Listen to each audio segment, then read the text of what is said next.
আসছে বাংলা নতুন বছর, আর প্রতিবারই নতুন বছরকে ভিন্নভাবে বরণ করে নেয় পাহাড়ের ক্ষুদ্র নৃগোষ্ঠীর মানুষ।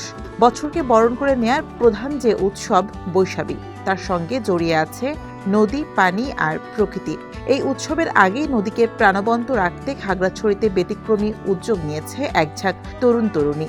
বাঁচাই প্রকৃতি, বাঁচাই নদী, এই স্লোগানকে সামনে রেখে তারা শুরু করেছে খাল পরিষ্কার অভিযান। হাতে গ্লাভস, ছুরি আর দৃঢ় মনোবল।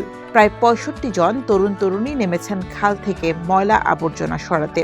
সবুজ পাহাড়ে ঘেরা খাগড়াছড়িতে নদী রক্ষায় এমন উদ্যোগ যেন এক টুকরো আশার গল্প।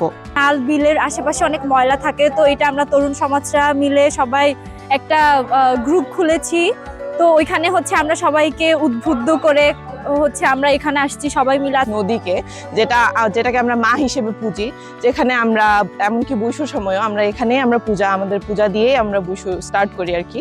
তো সেটাকে আমরা পরিষ্কার করার এবং আমাদের গ্রামকে পরিষ্কার করার আমরা ইনিশিয়েটিভ নিয়েছি। এখানে অনেক বছর ধরে ময়লা আবর্জনা ফেলে আসতেছে অনেকজন পাড়াবাসী, এলাকাবাসী। তো ওই ময়লা আবর্জনা আমাদের পরিবেশ দূষণ করতেছে। এখানে আমরা অনেক বছর ধরে ময়লা দেখছি, কিন্তু পরিষ্কার করার মতো কেউ নাই।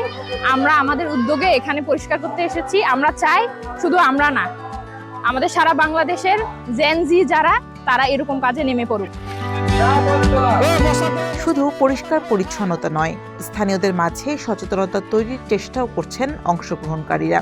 তাদের এই উদ্যোগে সন্তোষ প্রকাশ করেছেন স্থানীয় বাসিন্দারাও। খাগড়াপুরবাসীকে সচেতন করার জন্য এবং খাগড়াপুর এরিয়াকে পরিচ্ছন্ন গ্রাম হিসাবে গড়ে তোলার জন্য এই ইউথরা কাজ শুরু করেছে অলরেডি। এই উদ্যোগটা আসলে সমাজের যারা দায়িত্বশীল মানুষ তাদের থেকে আসার কথা, কিন্তু আমরা অনেকটা লাকি বলবো খাগড়াপুরবাসী।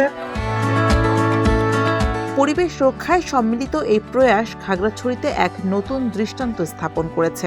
আয়োজকদের আশা, ভবিষ্যতেও এমন উদ্যোগ চলতে থাকবে। আমরা কয়েক বছর ধরে এখানে দেখতে পাচ্ছি যে খুব জনসংখ্যা বাড়ার কারণে যেখানে সেখানে ময়লা হচ্ছে এবং কেউ সচেতন না। তো আমরা এই কার্যক্রমটা আমাদের ইন ফিউচার পর্যন্ত নিয়ে যাব। প্রকৃতি আর নদীকে ঘিরেই গড়ে ওঠে পাহাড়ের উৎসব আর জীবন। সেই প্রকৃতি রক্ষায় তরুণদের এই উদ্যোগ আশার আলো হয়ে উঠেছে।